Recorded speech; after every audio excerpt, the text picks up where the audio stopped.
Imagine waking up one morning with memories of a life you never lived, a husband you've never met, a child who doesn't exist, and just when you start to question your sanity, you find out the world is collapsing because someone tried to cure Alzheimer's. Welcome to Recursion, Blake Crouch's turbocharged thought experiment where memory isn't just a ghost of the past, it's a nuclear bomb. Now, if you've read Dark Matter, you already know Crouch likes to mix his sci-fi with a big helping of existential dread and a side of emotional whiplash. But Recursion dials it up to 11. This isn't just a thriller, it's a full-blown metaphysical panic attack in paperback.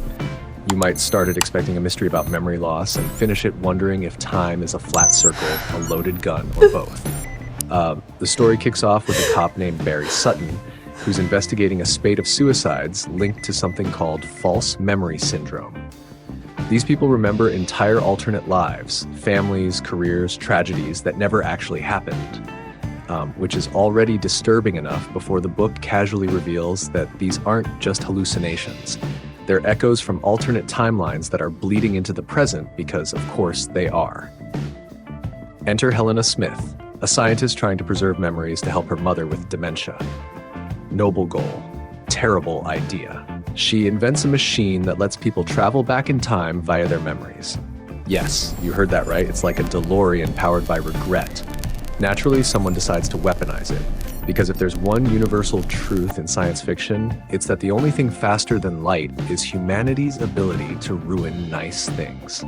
Soon enough, timelines are collapsing like wet cardboard. Evacuate immediately. Every time someone jumps back, they overwrite repeat, history, evacuate. causing more memory loops, more people going mad, more suicides, and eventually, time itself becomes a badly written choose-your-own-adventure novel where every ending leads to the apocalypse. The characters get stuck in a recursive hell, constantly trying to fix the future by changing the past, which only makes the future worse. It's basically Groundhog Day if Phil just kept accidentally nuking Punxsutawney. But despite the high-concept premise, Crouch keeps things remarkably grounded. Barry's a cop, not a quantum physicist, and Helena's more haunted than hubristic.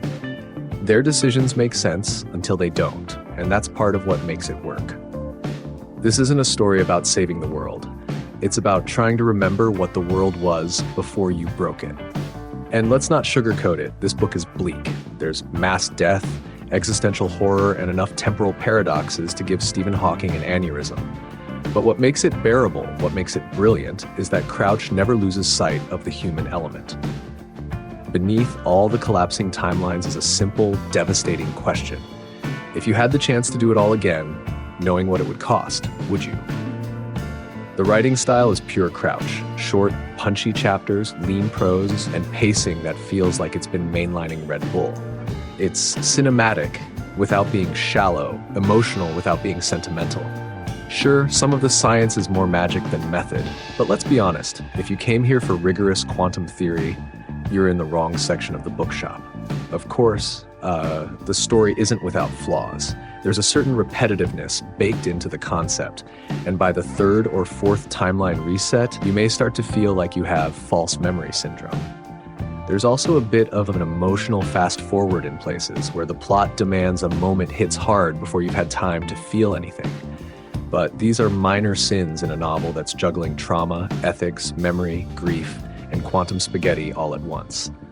What Recursion gets right, what elevates it, is the way it turns philosophical chaos into personal stakes. This isn't time travel for the sake of spectacle. It's time travel as a coping mechanism, a way to fix the unfixable. Rewind the worst days of your life, save the people you love, even if it means dooming everyone else. And maybe that's the real horror of the book. Not that memory can rewrite reality, but that if given the chance, most of us would absolutely risk it all to try. So what's left when you reach the end of Recursion? A headache, a minor existential crisis, and probably a newfound appreciation for the fact that your memories, flawed and fuzzy as they are, can't unravel the timeline. Yet, Blake Crouch didn't just write a sci-fi thriller.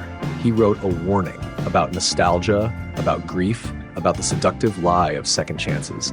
And if that warning comes wrapped in a high-octane narrative with collapsing universes and memory machines, all the better.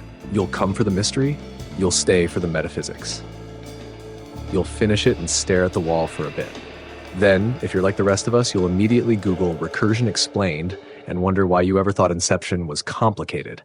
And in the end, you'll ask yourself one final question. Was it worth it? Of course it was. You remember reading it, don't you? Unless that never happened.